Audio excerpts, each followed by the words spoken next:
it's more than views and it's more than that. I'm proud to be reading a book every month, and I appreciate anyone that's kind of following me and Tyler on that journey. So big up yourself and big up UT as well. You went there. Sorry, but need a trigger warning for them ones. You know? Yeah, trigger warning for them ones. Like we said earlier, every month you have to go back on hunt. Every month, go and hunt to get more business. People like exclusivity, and I think that's so lucrative. Like if you can get into people's mind where they want to be part of this, you know, they want to be on the inside when everyone else is on the outside. So if you couldn't tell, I enjoyed this book.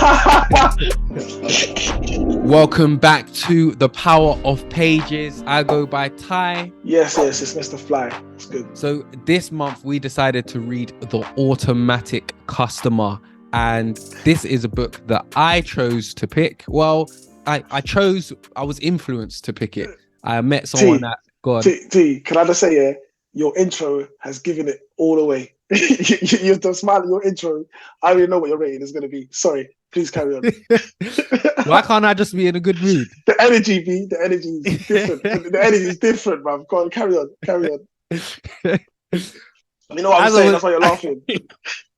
As I was saying, I was given this book, or I was recommended this book, by a guy called Ryan. I met him at a business event. I was speaking at a business event. He came up to me after. We had a nice conversation. And yeah, Ryan recommended this book. So firstly, big up Ryan for the book recommendation. And if you're a loyal subscriber and you watch our book reviews, please write in the comments. Let us know what books you're reading. Let us know what books you want us to read. Maybe we'll consider it for one of our reviews. But let's just start off. Sorry, Chris, what was you saying? I said definitely. Like recommendations. I've got a book list like so long. I'm always looking for recommendations. So we'll definitely take on any suggestions that are given our way. Yeah, exactly. And it might even be a book that we've got already on our list. So it might cause us to take it off the list quicker and read it sooner. So yeah, please, book recommendations, write them in the chat box. It's not the chat box. Too used to deliver my webinars. Write them in the comment section. But firstly, should we just start off by saying, who is this book for? Yeah, okay. Yeah. Is that a question? Are you asking me? Yeah, you go with it. Who's this book for? I think this book is for a few different types of people. I think this book is for someone who's looking to start a business, a subscription business. I think it may be also someone who's trying to adapt their current business model into a subscription business. And I think it could also be for someone who's just interested in business and is just open-minded and may not necessarily be trying to apply it to their current business, but just likes taking on information. So and has an interest in business. Because I think if you don't have an interest in business, I don't know if you actually find this book interesting personally. What do you think? I think you've said all of the relevant types of people that it's for. Yeah, anyone in business, whether that's interested, starting, whether you're deep in business. Yeah. And it's specifically for if you're trying to start a subscription business or adapt your current business to a subscription business. That is the best person that it's for. However, anyone in business could read this book. Yeah. Because I think there's a lot of just good information, just interesting, intriguing information that can also be related to business. And I think there's quite a new take on it. We'll definitely get there. But there's a new take on things such as how you kind of analyze finances and stuff, which was quite intriguing. Mm-hmm. So yeah. Okay. So the subscription business model is essentially quite popular now. We've got so many different companies that use a subscription business model. This book talks about loads of different types and how we can adapt our business or a business into a subscription model. And I think the first thing that this book did for me was I had about 100 different business ideas while I was reading this book. So if you want to come up with business ideas, this will help you think of them. And I'll give one before we even go into the book. I had an idea thinking about window cleaning. So the loyal subscribers of my other channel and maybe even the book review might know that when I was a young adult, I think about 18, I was 18, 19. I set up a small window cleaning business, which failed. I quit because Not failed. yeah, D. I'm sure you took some lessons from that yeah, I business, took some bro. amazing lessons from it, but I eventually gave it up. But it made me think about having a subscription window cleaning business, someone paying a monthly subscription and every month they get their windows cleaned just on a automatic autopilot. And I was thinking that business idea that could potentially work.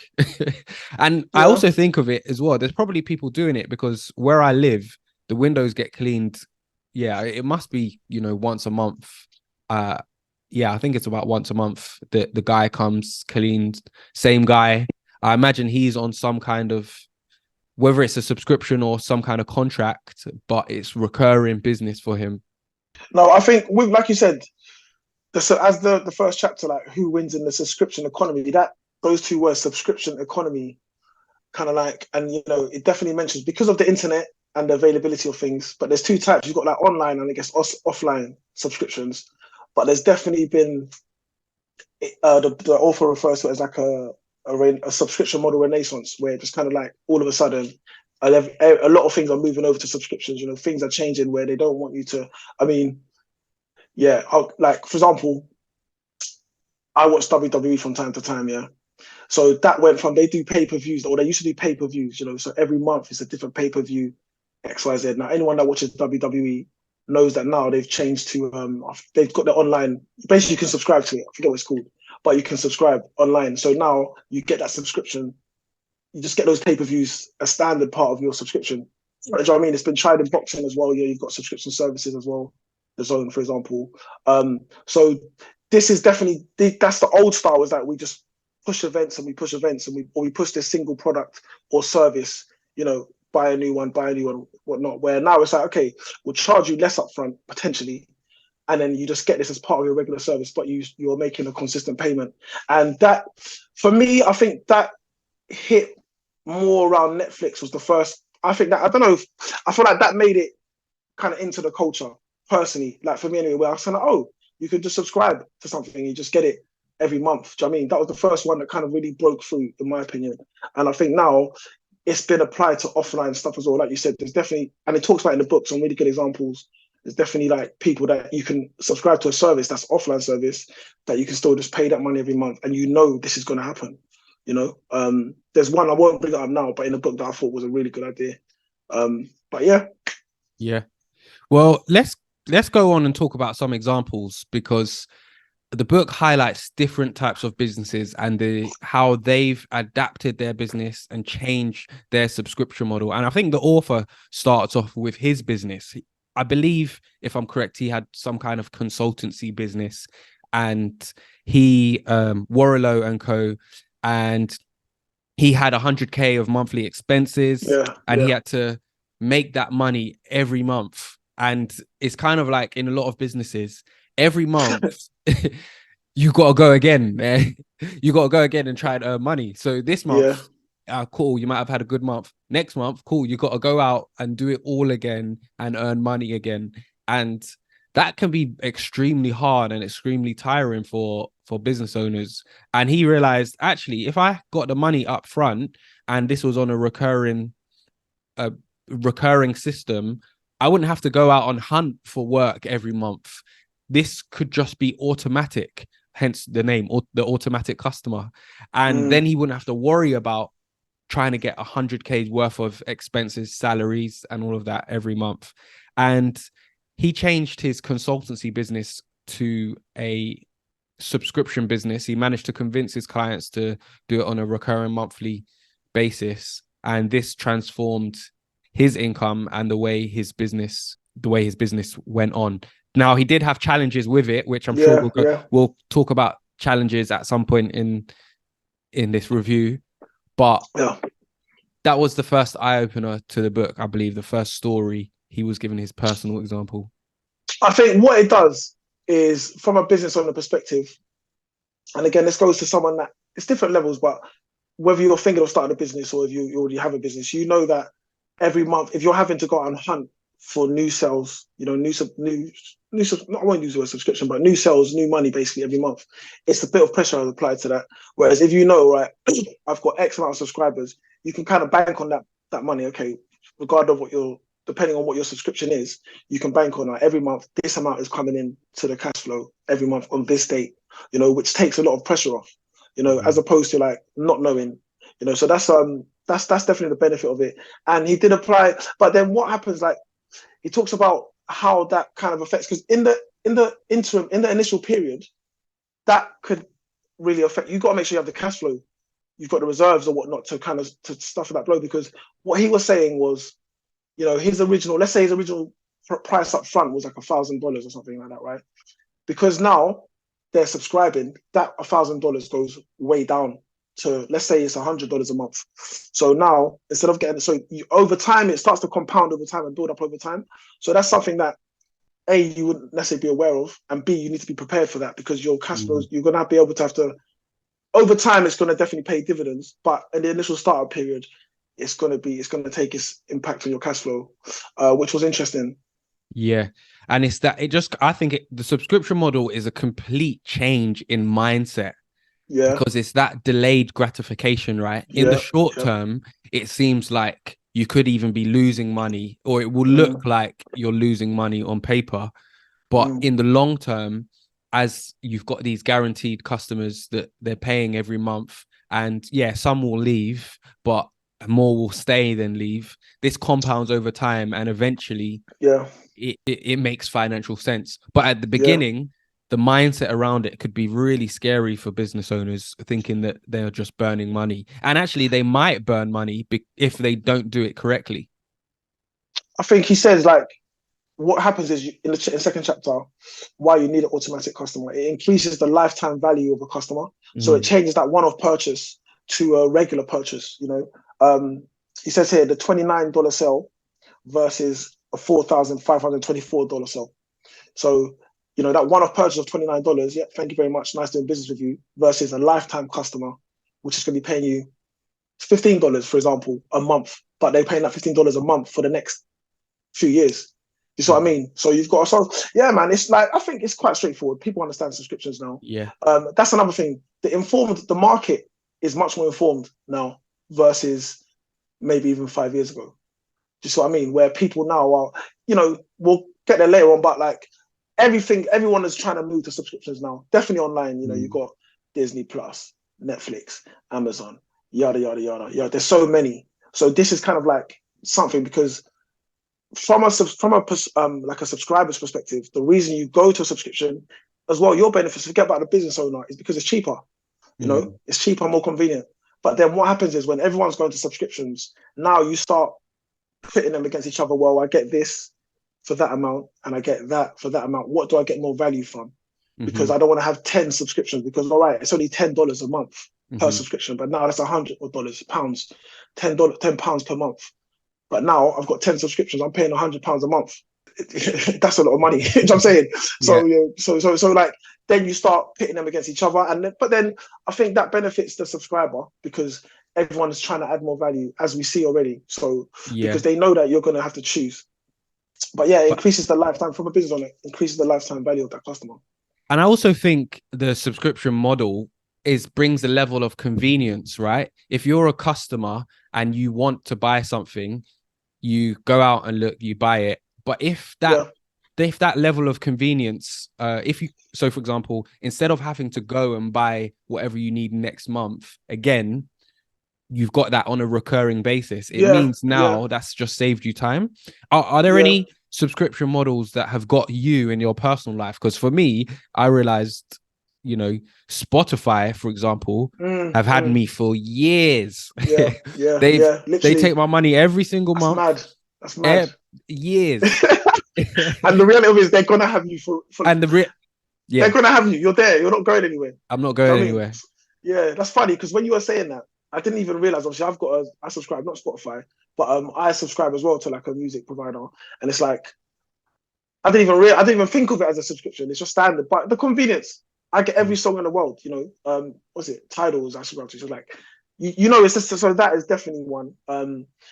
I've subscribed to others before. I mean, you've got the standard ones. I can't even think now because I don't actually have Netflix, but you Yeah. know, Amazon. But you get Amazon Yeah. versus through your because I'm Amazon Prime or whatever. So yeah, I mean, we've got them. What's more intriguing to me, I think, I mean, these are big companies, you know, massive, massive companies. I'm more intrigued to the smaller ones, the innovative ones, you know. Like obviously this book's American, so he talks a lot about American businesses. I think he might bring up one or two English anyway. So like there's one in America where it's called the Mosquito Squad, the franchise. And I was like, there was two, that one and another one, but this one, I was like, this is sick. Such a wicked idea. Like, so, you know, it's done for people that own houses in areas that there's a lot of mosquitoes in the evening. So, you know, everyone's been there where you've been in the park at night, you've had a barbecue or something or a party in the park. And then once the clock strikes, once the sun drops that little bit, the flies come out, mosquitoes come out, you know, and then now it comes from being a nice afternoon, nice vibe to now you're slapping flies off you every 2 seconds or mosquitoes off you. So this company, what they do is they come around and they spray out the place so that to stop that from happening on a subscription, which I think is such a good idea. Do you know what I mean? So that's just one example. And those are the ones that are more, and again, that's offline, you know, Yeah. so that's a franchise. I'm sure and as well, the people that can afford to pay for that franchise, obviously, also not for the franchise, for that service, it's in areas where they own their own house, where they're going to be hosting guests and whatnot. So those are the ones that like. There was a few others, but that one really like. I was like, that's a great idea. And this really, whoever set that franchise up, it's a really innovative, original idea. Do you know what I'm saying? Which I think is which I liked. Yeah. And I believe that was because he goes under the different models. There's lots of different subscription type models. Yeah. And I think, was that under the peace of mind model? So I'm not too sure, to be honest with you. It might have more been. than likely.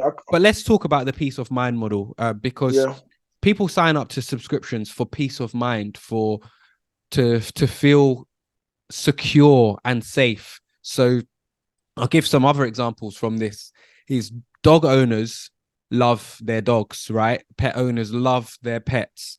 And this one company, they've got a GPS tracker that they've given to or sold to pet owners to put on their dogs. It means that wherever the dog is, they can always track their GPS.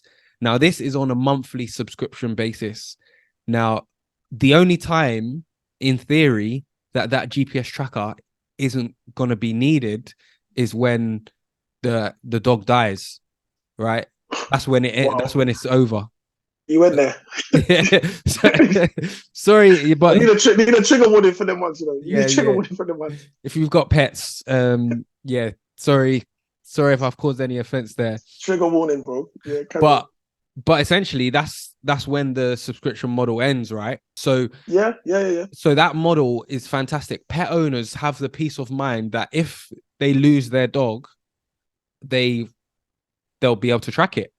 Yeah. Right. I mean, I think pet owners should be more safe anyway and not lose their dog. But no, but things happen, you know. You say things happen. Things happen, man. You know, because one of my clients when I was PTing, their dog just ran off. Okay. Literally, yeah, their dog just ran off, like in the park, you know, like just ran off, and then they found it because they had something similar to that. So, you know, so these things do happen, man. Yeah. But yeah, no, the models. I think he does. Yeah, he brings up different models. The ones that I liked was the private club model, which is something that, you know, I think for me, I think that's if you can get that sort of, you know, where people like exclusivity, and I think that's so lucrative. Like if you can get into people's minds where they want to be part of this, you know, they want to be on the inside when everyone else is on the outside. Do you know what I mean? So that was a model that I was thinking, like, you know, that what he says here, and this is true, exclusive things are bought with emotion and justified with logic. And I was like, yeah, that's so true, because I think of any big purchase I've ever made, I bought it because I want it. But then I justify it like, well, now I never need to buy one again. Or you know, like, you know, you get there logically, isn't it? Like, well, you know, I'm only ever gonna get this opportunity once, or whatever the reason is. But it's really bought from emotion. And if you're trying to launch a subscription model and an exclusive club model, is like, or private club model, sorry, you know, it's if you can get there, it's not easy, but if you get into that cut, into that sector, into that niche, like, it will be so beneficial to you, you know. And then again, he says here, there was 3 main things I took from that.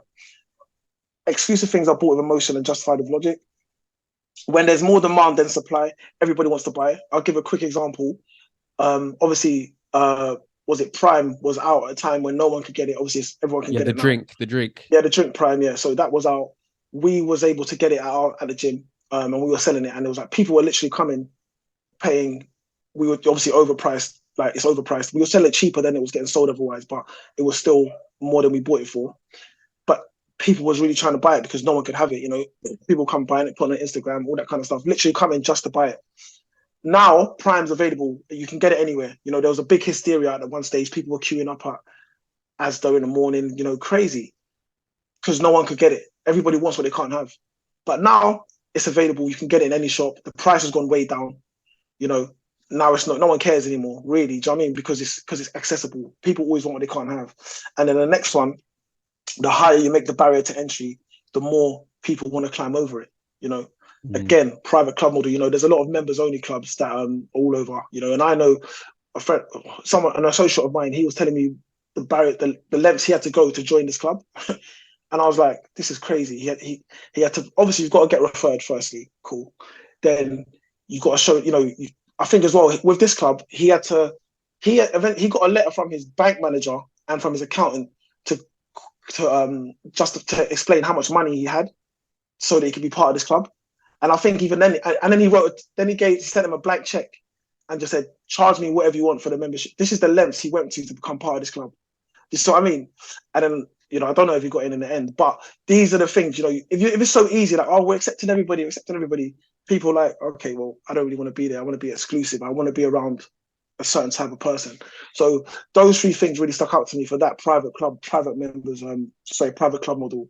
I think that's a really, and if you can get down a subscription, you know, once you get them in there, again, you're going to have them for life because they're not going to go through all of those barriers, jump through all those hoops to be there for 1 month, you know, providing you're giving value. But yeah, no, that was a great model. I mean, there's lots of different models. Like I said, I think there was 9. We won't get time to go through all of them. I actually wanted to talk about Amazon quickly because of their model, because everyone knows Amazon. Amazon, people buy from it because of its convenience, but their Amazon Prime model, which I love this one for a few different reasons, because of how they psychologically make you spend more money with them, right? So your Amazon, when they started charging you the annual fee of $99 for the year, or I think it's £89 or whatever it is for the year. Now, when people want to buy stuff, the first place they think, let me go and buy it on Amazon because I've got Amazon Prime. So not only have you paid to be a subscriber, but you're now buying your products from them more regularly because you're a subscriber. So Amazon are not only winning on that subscription fee, but they're also winning because you're now buying more from them than you previously were. And I thought, genius. How wild is that? Yeah. No, but you know what? Again, so that's like the consumables. What I liked in here is because that's obviously, you know, Amazon have taken out a lot of, they either buy or destroy smaller subscription models, or, you know, things that are consumables what it took here. And then, you know, so that's quite worrying. You know, there's different examples in the book. I won't go into it, but if you read the book about ones that they either ended up buying or just kind of, you might say, destroying. But they were saying in the book here, the guy says your best defense against being taken out by a bigger competitor, aka an Amazon, is your branding. You know, so important. You know, I'm not going to go into it, but he gives an example of, you know, where, because that's, you know, again, that kind of collective, you know, that kind of community sort of vibe where people want to be. Amazon's for everyone. Everyone can get Amazon, but these products is just, you have to, you know, not everyone knows about these products, that exclusivity, you know, and that's all based around branding and again based around emotion. So on the flip side to these big corporations, you can actually break through and be exclusive with based around the power of your branding and a few other things. So I thought, yeah, man, that was quite interesting. Yeah. And yes, it's sad that Amazon can just come out and destroy these smaller businesses. It's business, man. It is sad, yeah, but it's the nature of the beast. Do you know what I'm saying? And I thought, you know, it's the nature of the beast. And I think, but you can protect. This is where we have to be as like you call it SME, small medium sized businesses. Like you have to plan for you have to try and insulate yourself against these sort of things, and it's doable. It's doable. Do you know what I mean? It's doable. You can there's examples of it out there. You can see. You see what I mean? Question, yeah. Bit of trivia. Do you know when the first ever network model was made, or was established, or whatever? 19 Nope. 2005. No. All right, go ahead. The first chapter 10, the network model. The first ever network model was the telephone. January 1878. Oh, So okay, that was yes. network model. I remember Yeah. that So story now. yeah. So that was quite interesting. And basically, that was the first ever telephone model. And you had to have a telephone to obviously be part of that. So 1878, which that was like, oh yeah, the first telephone. Because think about it, phones are valuable now, it's accessible. Only because you have a phone, we can call each other. If I have a phone and you don't, but someone else does, me and that person are part of that model and you're not. So yeah, I guess so that was quite interesting. But yeah, network models was another model that I thought was really good and really valuable. They spoke about Zipcar. I'm not going to go into it too deep, but read it. It was a really interesting story. And I was like, oh, Zipcar actually really had to go through it to get to where they are now. Yeah. Do you remember the Zipcar story? Yeah. Yeah. But they had to scale up, start in smaller different areas. Yeah, we won't go into that one. Read the book because there's so many gems you can take from this book. The other model that I wanted to talk about was the all-you-can-eat model, which I guess we've kind of touched on slightly. We've mentioned some of the brands, but essentially having something to offer that people can just binge or come and experience on a regular basis over and over again, that they don't get bored of. And that is simply with the Netflix models, the Spotify models, the iTunes, because every month there's new things out on Netflix, there's new shows, there's films, there's a list of endless things that you can continuously watch. And it's they call it the all-you-can-eat library model. There's a few others, but you go first if there was any other specific that. No, I mean, to be fair, no. The private club model was one that jumped out at me. The one about, and again, the consumables models. I've spoken about them already. Really, I think they're all good. I think with like going to the all-you-can-eat model, again, it's all about value. It's one thing subscribing, then it's another getting the subscriber, but then you've got to keep the subscriber. And what he talks about is the network, because you need to make sure that the subscribers are saying good things about what they're subscribing to. Because the example he gives here is I think World of Warcraft, where so it's like where it started getting a lot of people left it. So World of Warcraft is a video game where you're in your own world or whatever. And then but it started falling off because people started saying negative things about it within it, and then people started leaving. So it kind of that was a very insightful to me, because it's like, okay, this is one thing having them, but if you're saying to people it's all you can eat, oh yeah, cool, but what's on the menu? Oh, there's only chips and burgers. Okay, but I don't like chips and burgers. Do you see what I mean? Yeah. So like with if you're talking about like Netflix, for example, the lore is the fact they've got their series that they the Netflix series plus the films. I think even the films aren't even that great on Netflix. I think people now subscribe to Netflix more for their kind of series. Yeah. I think anyway. Do you know what I'm saying? I think they maybe changed they were the first when it came to like films, but then other people started coming in. So then they started looking at it and being like, okay, what can we create that no one else can create? So they need to start doing their original series. And I'm pretty sure, I don't know, but I'm pretty sure that might be where most of the viewers go to their kind of original content versus, because their films aren't that great. I don't think. Well, dependent, I will leave that for the movie bucks. yeah. Fair enough. Yeah, fair enough. Okay. So when it comes to subscription business model, let's talk about the key challenges that businesses can face. Because this book, what we've spoken about so far makes it sound like it's going to be easy to set these models up, and that is far from the truth. It's possible, but definitely not easy. So what are some of the challenges that the book talks about? The main challenge, one thing as well with the author, he breaks the book into like 3 different sections. So I believe this is the 3rd section we're talking about now. So the main challenge which he said is your biggest sale of all, that was your toughest sale of all. I didn't note it down, but I remember it, was convincing your staff.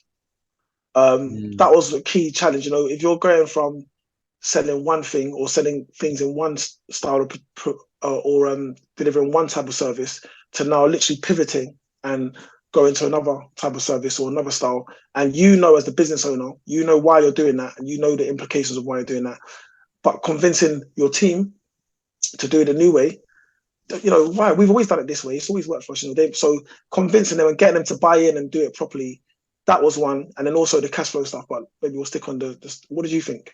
Yeah, I mean, the employees that were reluctant to change. Yes. So I think he gives a specific example in his business. Yeah. He had, you know, a senior member of staff who really was against the whole idea of changing the model to a subscription model.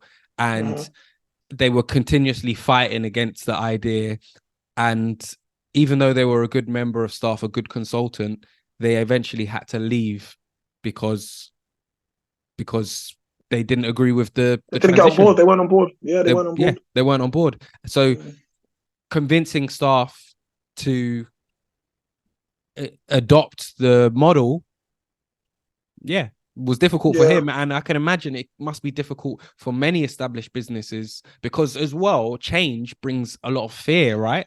People might be thinking, wow, if we change this model, am I still going to be in my job? People might even start looking for other jobs out of fear because of the change, especially if they don't buy into it. So I think that buy-in process is pretty important. I think that goes down to like leadership and stuff, and giving them the vision, giving them, you know, and kind of addressing all the fears that they have, you know. So and you know, you're doing it, you're not doing it on a whim. You're doing it for a reason, you know. So, but yeah, that was definitely a challenge. What was interesting was the hardest chapter, because there was a lot of numbers in it, like accountancy talk, the new math. And it just, I won't go into it too deep because it's quite confusing. But it talks about how you now look at the numbers. And then there's a few kind of new phrases that I've never heard before. You know, we all know about cash flow and profit and loss and all those kind of things. But there's, you know, he talks about the monthly recurring revenue, which is, he refers to as the MRR.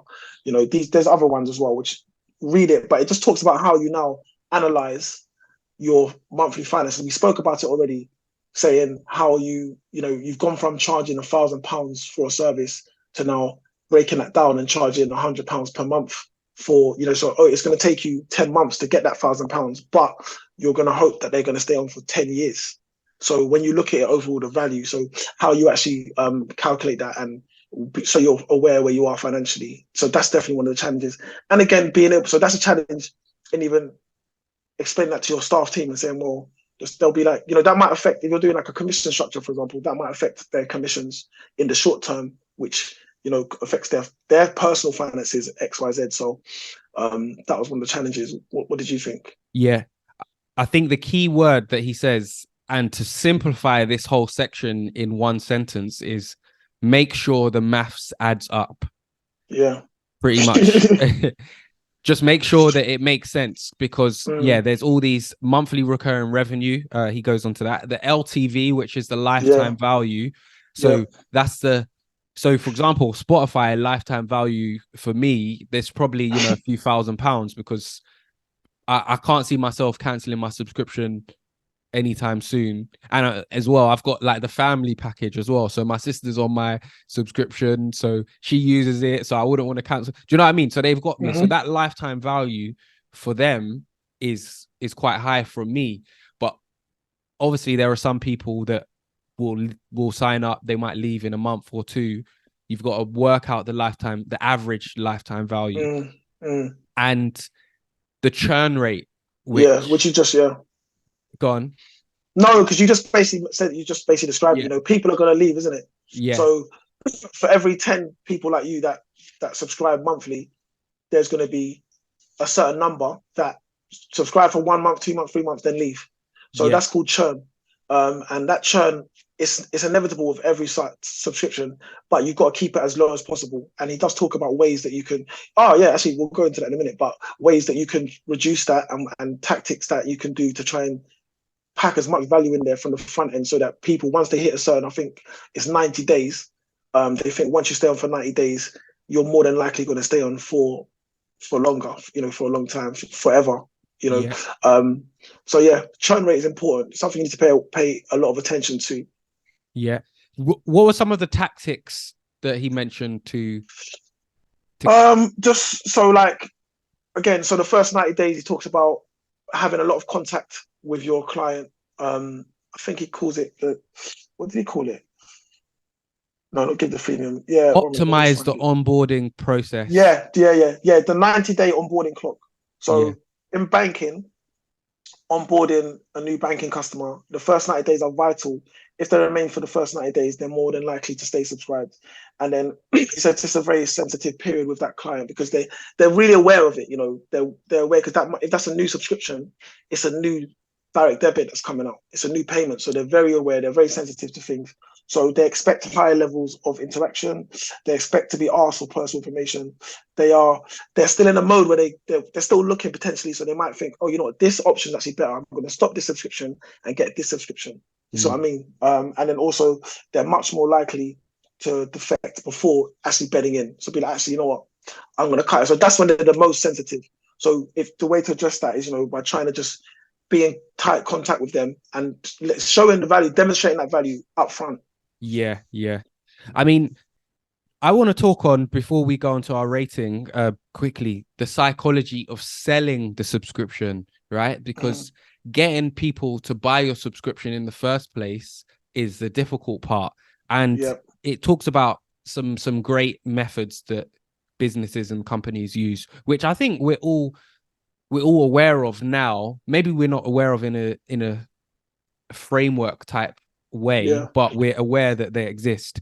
And the first one is the freemium subscription model. So making for example, the first month free to entice you to then stay on for a long-term customer. So I'll give you an example actually from my life. YouTube keep offering me the 1 month free premium subscription, whatever it is. Maybe they're even offering it for 3 months. But I know that once I go on it, I'll most likely want to stay on it. So I just keep declining the free model because I know once I sign up, they've got me. And actually, not that I like seeing the ads, but the ads help me think about business because of the way the different types of ads that target me, they target me based on what I watch. I like seeing them anyway, in somewhat. Sometimes they're annoying, but they give me ideas sometimes, the ads, But anyway, I know that if I signed up for that free service I would buy. I would most likely, they've got me. So yeah, that's one method of selling. So any subscription model, first, you can offer it for free. Now, this might come at a cost as well to some businesses. It might cost businesses to actually offer that for free, but that might be worth it because you might get 10 people sign up for free and then 8 people stay, and it costs you the equivalent of 2 people's subscription, for example. But yeah, were there other selling methods that No, I mean, the ultimatum. So giving customers an ultimatum, as in you can only get this service via a subscription. Yeah. There's no if, buts, no maybes, which was quite interesting because I was always kind of, I thought there would be, and he kind of does talk about it a little bit, but not really, not to the depths that I thought, where it's like, okay, you can either charge them a lot of money, like for a one-off payment, or, like, okay, you're not going to subscribe, we're going to charge you, we're going to make the non-subscribed customers pay so much more than the subscription that you see the value in going for the cheaper version. But then I didn't even think of just taking away the option. Like, no, you want to use our service, you have to subscribe. Then I was thinking about, like, obviously going into, like, with accounting, I subscribe to QuickBooks, and you can only use QuickBooks via subscription. From what you can't just go in, you can't just use it for 1 month and whatnot. So and I wasn't really aware that was the only option. I kind of just took it as, oh yeah, but maybe, who knows, if there was an option with QuickBooks using that, but there's other examples that you could use. maybe I would have just gone that way as opposed to subscribing. But again, that's something through the lifetime of my business, my organization, you know, we're going to be using QuickBooks, and Yeah. for as long as we need it, and they got us with a free, no, not, but it was discounted up front. There's a lot of different sales tactics. They were quite obvious because obviously you would charge cheaper, give a month free, you know, or as well, talking about freemium models, like YouTube, you can still subscribe to YouTube or you can still use YouTube without subscribing. However, and the same with Spotify, you can use it without subscribing and without paying, but you get the baseline model, you get ads, that interrupt your experience and whatnot. Mm-hmm. So that's kind of also part of the psychology around it. But yeah, Yeah. definitely the paying up front model was one that, sorry, not paying up front, that's another model, but you can only use this via subscription was interesting. Yeah. And actually that brings me on to think about a gym that I attend. I mean, I've always been a member of it for the last few years. I mean, they're paused at the minute. That's another story. Anyway, at one point they were doing, you could go and pay to turn up and join in the session. They changed their model to completely members only. And you couldn't just turn up and pay to go and experience a session. You had to be a member. Now, I'm not sure what that did for their finances, but I mean, they were still going, right? Yeah. So it's just interesting. This book has brought to light different examples around me and in life that use subscription models to win business or stay in business. Yeah. I think what's happened now is, like I said, the renaissance. Subscriptions are here to stay. It's going to actually benefit the customer because they're going to have to get better. At beginning, you didn't necessarily, like, if I use Netflix as an example, as an obvious example, when they first started, they just had films, and it was like, oh, you don't have to go blockbusters anymore, or you don't have to just go. You've got all these films, but then other companies, other corporations started realizing, okay, that's a good model. We're going to do that. And, so now the films become a standard. So then now Netflix has to be more original and be like, okay, let's make our own original content that we make. So then so that better for the customer. And now every other corporation is going to do the similar thing. So the selection is actually going to be a lot better, things like that. And it goes to other things, in other kind of business models. So yeah, man, I think it's going to improve for the customers, I think, personally. Yeah. And I think last thing before we come on to our star rating and difficulty rating, I've lost my thought process. The pricing of subscription businesses. So sorry, when you sell your business, subscription businesses are valued much higher than any other businesses because you've in theory got that forecasted income coming in. Unless something drastic happens that changes the way that life works, then in theory that business is going to keep generating money in the same way for the next few years. Whereas without that model, like we said earlier, every month you have to go back on hunt. Every month, go and hunt to get more business. I think there's two sides to that, T, because yes and no. Because yes, you have to go and hunt, but if you know who your reoccurring customers are. Yeah, of course. What this just does is it takes out it just makes it more official. Like, it takes out the guesswork. Do you see what I'm saying? So you kind of know because you know who your regulars are. Like, let's say like Sainsbury's, for example, they're not a subscription, but they know every month how many sales they make on average. They'll average that over time. Do you see what I'm saying? But definitely this kind of, maybe for smaller organizations, it makes it more on paper. Well, we've got 500 subscribers in the bank, versus, all right, well, this is our monthly revenue that we bring in. Do you see what I'm saying? So it definitely makes it more valuable because you're like, no, well, these 500 members are here. Like, they're here. We've got it's in the bank. And I guess that's the main point that I'm trying to drive home, that when it comes to the sale of the business, if someone is taking over that business, they already know that customers are already there. They don't have to then go into a business and then work out who the customers are and have to try and keep selling to them, because as a new business, you have to, if you're taking on a business that is is a hunting business, you have to now reconvince those clients, oh, I'm the new owner, but we're still offering a great service, right? Whereas when with the subscription model, it's just, I'm the new owner, you're already on the system, it's going to stay as it is. And on paper, those types of businesses are valued much higher than businesses that aren't subscription models. Yeah. Now, I keep saying that this one's last. So let's go on to our difficulty rating at first. I think I'm first this time. And this for me wasn't too difficult. 2 out of 5 for me. Yeah, I agree. I mean, I did find the kind of the stuff about the cash flow and all that kind of stuff quite difficult. I had to reread that chapter. But overall, it was a very, very simple read. So I'll give it a 2 also. Yeah, I think we didn't touch on this, but yeah, the last chapter has a lot of maths that when it comes to setting up your subscription business, it would be extremely valuable. But in terms of reading it in this moment, it's good food for thought, but you need to be in it to be able to process it. I think you need to be able to have something to apply to it. Can I ask you quickly, T, has this made you, I mean, have you looked at your own business as a result of this book? Yes. I know you kind of mentioned it before, you thought about old business, but as you look at your current business offerings? Yes. But also it's made me think for the future how I can make some of my business more of a subscription.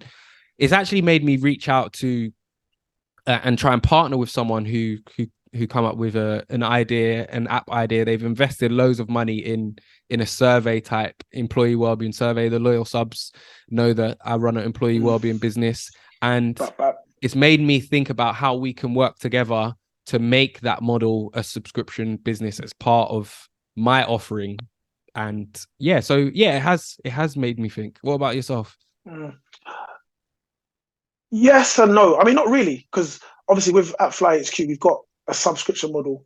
It's made me think about that model and about value, how much value is being added and stuff like that. You kind of flirt with ideas. If you're a creative person, you're always going to be thinking, well, this could be a good idea. Like, oh, that's a good idea. But it hasn't made me kind of analyze and think. Not really. Not to kind of those levels. Yeah. But okay. So no. Not really. Okay. Star rating. So, if you couldn't tell, I enjoyed this book. Oh man, you're funny. Yeah, I did enjoy this book. It was a nice read. It had me thinking a lot. I love books that make me think, and this certainly made me think about lots of different things, more things than we've even been able to touch on. I'm going to give this a solid 4. This was a solid 4 for me out of 5. Yeah. Okay. And you? Okay. Star rating. Now, I'm thinking of before the book review effect and my 4 and my thing. No, the star rating is a good book, man. I think I've got to stick on 3.5, and that's a good 3.5. It's a good book. It is, and I would recommend it to someone that was, it was good examples. The last chapter was a bit complicated, but it was necessary, especially if you're kind of really trying to do this. But yeah, 3.5, because the subject matter isn't something that I'm kind of really in. I'm not like looking for a subscription business or to kind of grow where I am, but a 3.5. Yeah. Okay. Right. Hit them with next book. What are we reading next? Cool. Before I do that, I just want to say a few things before I do that. So if you've made it this far in the video, and if you've kind of been following us on this journey, I just want to say thank you, because whenever I do these, and I guess to you as well, T, because I wasn't in the best of moods before I did this review today, as in this literal one we're filming now. I'm in a much better mood now. And it's due to, I enjoy these book reviews, man. It breaks up my day, it breaks up my month. And it's actually, it's nice reading these books and just pick up little nuggets of information. So I hope that it's providing as much value to you, whoever's watching this, as it's actually provided to me. You know what I mean? So yeah, just thank you for whoever watches these videos. And if you made it this far, and if you're enjoying it, like, honestly, it's more than views and it's more than that. I'm proud to be reading a book every month, and I appreciate anyone that's kind of following me and Tyler on that journey. So big up yourself and big up UT as well.